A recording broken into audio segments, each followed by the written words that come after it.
What's up, everyone? Before we dive in, a quick intro. My name is Miles Kalin, and I'm a 25-year-old digital content strategist living here in Denver, Colorado. I'm also happily single. For a long time, I've been a huge fan of consuming other people's stories online, especially ones from platforms like Reddit. After spending countless hours reading and watching, I decided to create this channel to share my own thoughts and feelings with you. This is the start of our journey together, and I'm really excited you're here with me. I know, starting with a breakup story might not be the most uplifting way to kick things off, but it's the one that's been on my mind. So with that said, let's get into our very first story. I've got a story that I read on Reddit recently, and man, this one is a doozy. It's a tale as old as time, but the details are just brutal. It's the kind of story that makes you want to reach through the screen and give the person a hug. And maybe a gentle but firm piece of advice. Let's get right into it. The subject line says, X has a new relationship after 2.5 months. Okay, so right off the bat, you know this is gonna be messy. A lot of you guys have been through this, and it's always the worst. The person writes, Hello, my ex-boyfriend, 22, and I, 23, broke up 2.5 months ago after dating for 4.5 years. The breakup was completely unexpected. At least it was out of nowhere for me. He told me he was feeling like something was off in his life for a while, but couldn't pinpoint what it was. After some time, he realized it was our relationship, and he realized for himself that he doesn't want to be in any relationship for a while.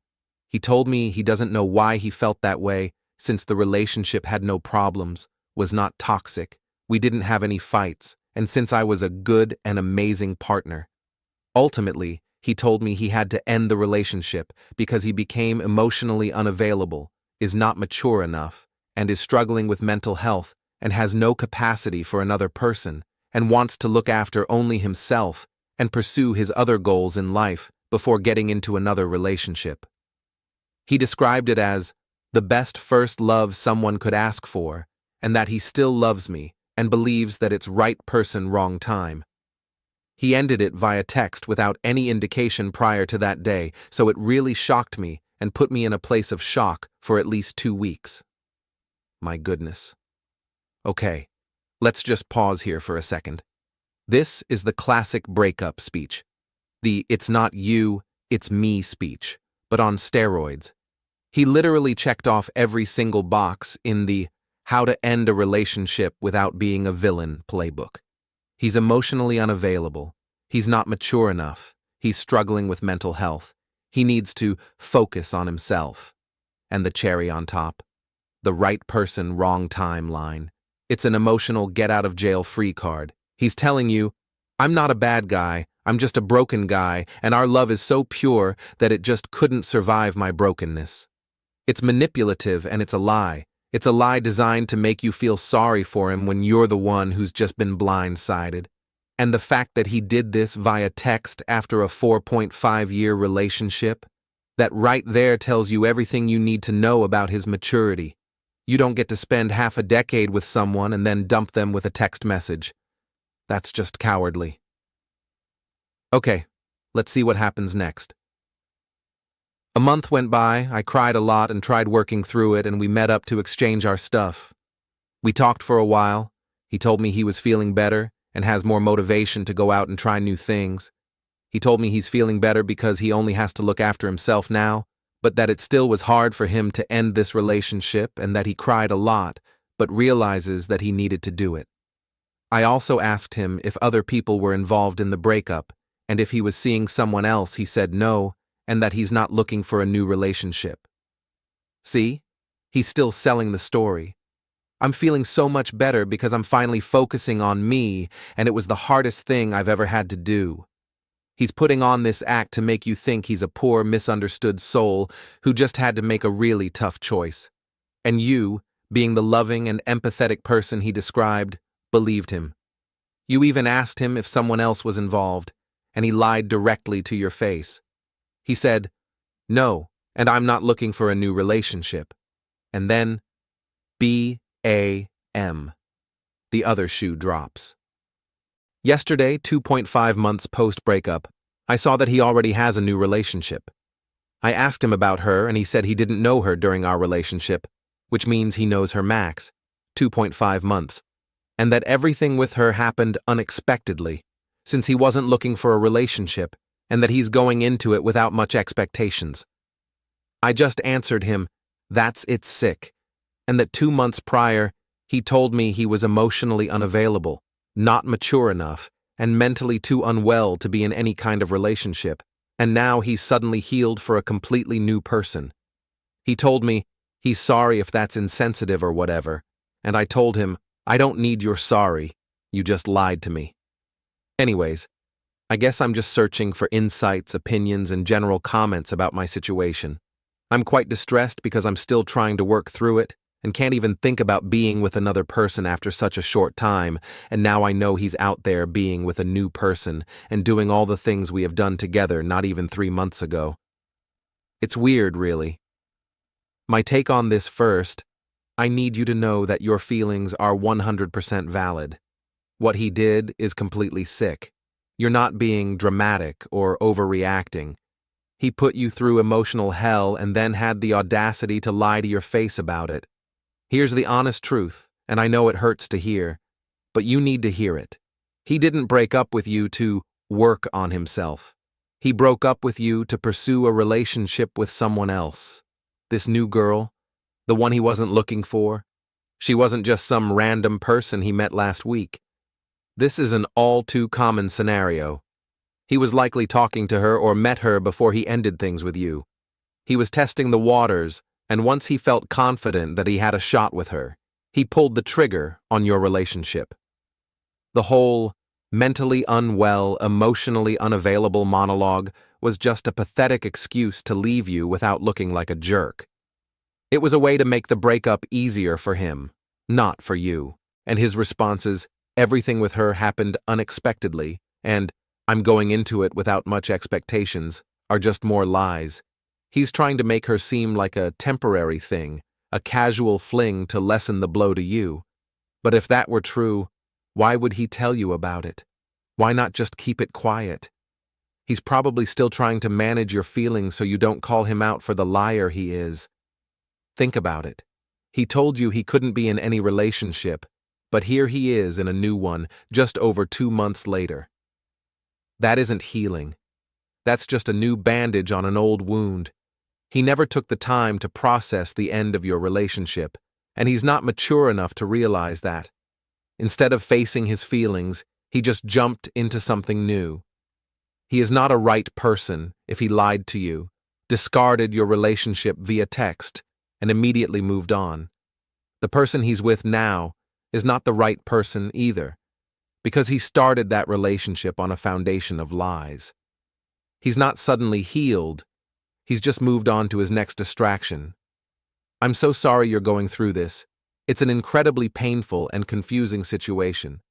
But trust me when I say you dodged a bullet. You don't need a partner who can't be honest or mature enough to handle a difficult conversation. My take on this first. I need you to know that your feelings are 100% valid. What he did is completely sick. You're not being dramatic or overreacting. He put you through emotional hell and then had the audacity to lie to your face about it. Here's the honest truth, and I know it hurts to hear, but you need to hear it. He didn't break up with you to work on himself. He broke up with you to pursue a relationship with someone else. This new girl, the one he wasn't looking for? She wasn't just some random person he met last week. This is an all too common scenario. He was likely talking to her or met her before he ended things with you. He was testing the waters, and once he felt confident that he had a shot with her, he pulled the trigger on your relationship. The whole mentally unwell, emotionally unavailable monologue was just a pathetic excuse to leave you without looking like a jerk. It was a way to make the breakup easier for him, not for you. And his responses, everything with her happened unexpectedly, and I'm going into it without much expectations, are just more lies. He's trying to make her seem like a temporary thing, a casual fling, to lessen the blow to you. But if that were true, Why would he tell you about it? Why not just keep it quiet? He's probably still trying to manage your feelings, so you don't call him out for the liar he is. Think about it. He told you he couldn't be in any relationship, but here he is in a new one, just over 2 months later. That isn't healing. That's just a new bandage on an old wound. He never took the time to process the end of your relationship, and he's not mature enough to realize that. Instead of facing his feelings, he just jumped into something new. He is not a right person if he lied to you, discarded your relationship via text, and immediately moved on. The person he's with now is not the right person either, because he started that relationship on a foundation of lies. He's not suddenly healed. He's just moved on to his next distraction. I'm so sorry you're going through this. It's an incredibly painful and confusing situation. But trust me when I say you dodged a bullet. You don't need a partner who can't be honest or mature enough to handle a difficult conversation. All right, let's keep it rolling. The first story was a tough one, but this next one is different. It's about a different kind of pain. The kind of bittersweet ache you get from a special connection that just couldn't work out. I think a lot of us have that story, that one who got away, and this person shared theirs. Let's get into it. I'm currently 24, and I still sometimes think about the days I was 16 and had something special going. She was my best friend, my number 2. Man, I know exactly what you're talking about, that first real deep connection when you're a teenager. It's just different.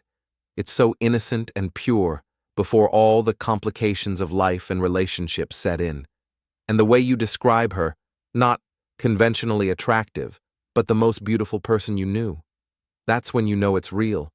That's not about lust or physical attraction. That's about seeing someone's soul. We never did date or even do anything too sensual, but there were plenty of memories like when she drank for the first time and she went outside. Just wanting to get away, and I idiotically followed her, even gave her my coat as it was cold outside. Or we sat in the pouring rain on a rooftop. One of my personal favorites was when I held her as she stood on my skateboard, and I walked her through town, teaching her how to ride, then stopping at a coffee shop where we talked forever. Those small moments are the ones you remember forever, aren't they? The big dramatic stuff fades, but the little things, sitting in the rain, giving her your jacket, teaching her to skateboard, those are the memories that get stuck in your mind and never leave. It's because they're genuine, they're raw, they show how much you cared about each other without ever having to say the words. And the fact that she was a writer and would write about your friendship, that's just beautiful. That's a level of emotional intimacy that you just don't find very often. One night I gave her something of a space lesson as we laid in the grass, just looking up at the sky.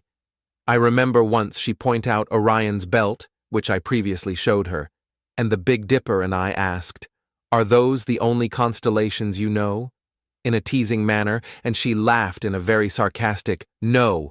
I laugh as I recall this memory. See, right there. That's a perfect snapshot of what you had. It wasn't about sex or drama.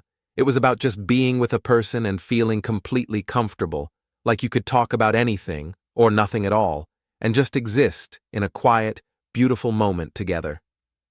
After a cookout with friends, I had to head home, and she was going to stay back with some of her other friends, and she decided to walk halfway back to my place, so I didn't have to venture completely alone. I remember when she stopped, I kind of just looked at her, and we went for a hug, and I remember as we held each other, it felt like the world stopped, like my thoughts went silent. In that moment, it felt like we were the only 2 people in the universe. I remember getting home, and it felt like someone had told me some amazing news or that I had won $1 million or something. I remember thinking, why do I feel so good, so happy? It took me a bit to realize it was the dopamine rush I had from our physical connection. This part of the story, man, this is the part that hit me the hardest. That feeling of a hug stopping the world. That's not just a hug. That's a soul connection. You didn't even have to kiss her, but that physical contact gave you a feeling that was more powerful than anything else. You felt that because your minds and your hearts were already so deeply connected. The physical part was just the final piece of the puzzle. That's what true intimacy is. I was such an idiot. I had hurt her a few times out of my own self-destructive behaviors, and eventually I hurt her and she went numb to me. It wasn't till then I realized how much I felt I needed her, but it was too late and she was done. This is so real. So often we hurt the people we care about the most, not because we're bad people, but because we're so caught up in our own heads and our own self-destructive patterns. You didn't realize what you had until you lost it, and by then, it was too late. That's one of the toughest lessons in life. After a year of being the most depressed I had ever been over her, she came back. We tried for months, but things were just too different, and it felt like we were trying for something that simply wasn't gonna happen. We were toxic to each other. You see, you can't go back in time. You can't just press play on a relationship and expect it to pick up exactly where you left off. People grow, people change, and the beautiful memories you had can become toxic when you try to force them back into reality. You tried, and that's all you could do. Things officially ended between us when she chose another man. I remember morning her socials popped up on my feed, and there was a picture of her and some dude with a caption I can't remember and don't want to remember. I still don't know why she pulled and pushed me so much, or why I put up with it. That push and pull dynamic is brutal, and a lot of times you put up with it because you're addicted to that original feeling, that first connection that made you feel like you won the lottery. You're holding on to a memory, not the person who's standing in front of you, and the worst part is seeing them with someone else on social media. It's like a final slap in the face. It's hard to get closure when someone just moves on. Maybe it was that I constantly believed we could still have the connection we had from the start. I do ponder what it would be like if we worked out, or if I didn't ruin things the first time, but after trying again and again, it gives me peace of mind that it was probably only a matter of time. That last line is so important. You're right. You miss the connection. You don't necessarily miss her. You miss being young and having that kind of pure, simple love. It's a tough world out there, and sometimes we just want to go back to a time when things felt easy and special. But after trying again and again, you learned that some things are meant to be cherished as memories, not relived. And in the end, that gives you peace of mind. That's all for this story, guys. Let me know your thoughts in the comments. All right, let's jump right into the next story. I think it's a scary story. I'm not going to give you any hints. I'll just read it as it was written. It's about a guy who thinks his girlfriend is acting strange, and he's trying to figure out why. Hi, I'm not great at writing these, so sorry if this comes off weird or rambly. I've just been holding this in for a while and don't really have anyone I can talk to about it, hoping maybe someone here has been through something similar. So, there's this girl. I'll call her E for privacy. We've been seeing each other for a while now. I wouldn't say we're official, but there's definitely a connection. I know what that feels like. That spark, you know? It's been there since the first time I saw her in line at the pharmacy. She laughed at something the cashier said, and I swear I fell for her then and there. Anyway, lately she's been acting different. Not cold exactly. Just weird, like she's worried about something. She keeps looking over her shoulder when she's walking, like someone's following her. She holds her bag tighter, walks faster. She even started taking a different route to work. I remember she'd always stop at the cafe for a morning coffee. Now she cuts through side streets, or sometimes loops around through the park. I thought about talking to her that day but couldn't find the words. She used to dress a certain way too. Cute, soft sweaters, long skirts. Lately it's hoodies, baggy coats, sometimes even a hat pulled low, like she's trying to hide herself. From what, though? At first I thought maybe something happened at work, or maybe an old ex showed up. I don't know. But it's like she doesn't trust the world anymore. We used to have these moments, nothing deep, but special moments where I felt we connected more. Like when she'd stop outside the bakery and look at the cakes through the window. I'd see her smile, and I'd smile too. I always remembered what kind she stared at the longest. She never knew I paid attention like that. But now she barely pauses, just walks the sidewalk between people, head down. There's been other stuff too. I think someone might be messing with her. She started double-locking her door, put up new curtains, got one of those doorbell cameras. I thought about knocking a few times just to check in, but I don't want it to come off the wrong way. I love her. I really do. I just want her to see that. Anyway, that's why I'm writing this. I don't know if I should give her space or try to talk to her. I don't want to come off like I'm pressuring her or anything. But it's hard not to feel shut out when someone you care about acts like you're a complete stranger. I miss her. I miss how things used to be between us. I brought her flowers tonight. I'm going to surprise her. I know they say not to show up unannounced, but I think when she sees it's me, when she sees how much I care, it'll help her understand. She's just confused right now, scared. But I can fix that. She should be home any minute now. I'm being quiet, don't worry. I'm writing this from my phone while I wait. It's a little cramped under the bed, but I don't mind. Over the last few nights, I've gotten used to it. Being so close to her while she sleeps fills me with a sense of joy and protectiveness. I hope she can see how much I love her. I hope she doesn't scream. My take on this woe. Okay, that's not what I was expecting. The whole story just turned on its head in those last few lines. For the whole time you're reading this, you're seeing a guy who's worried about his girlfriend. He sees her acting strange, he notices all these little changes, and his mind goes to a very logical place. Something bad happened to her, and I'm not a part of it. The whole time he's thinking, is it her ex?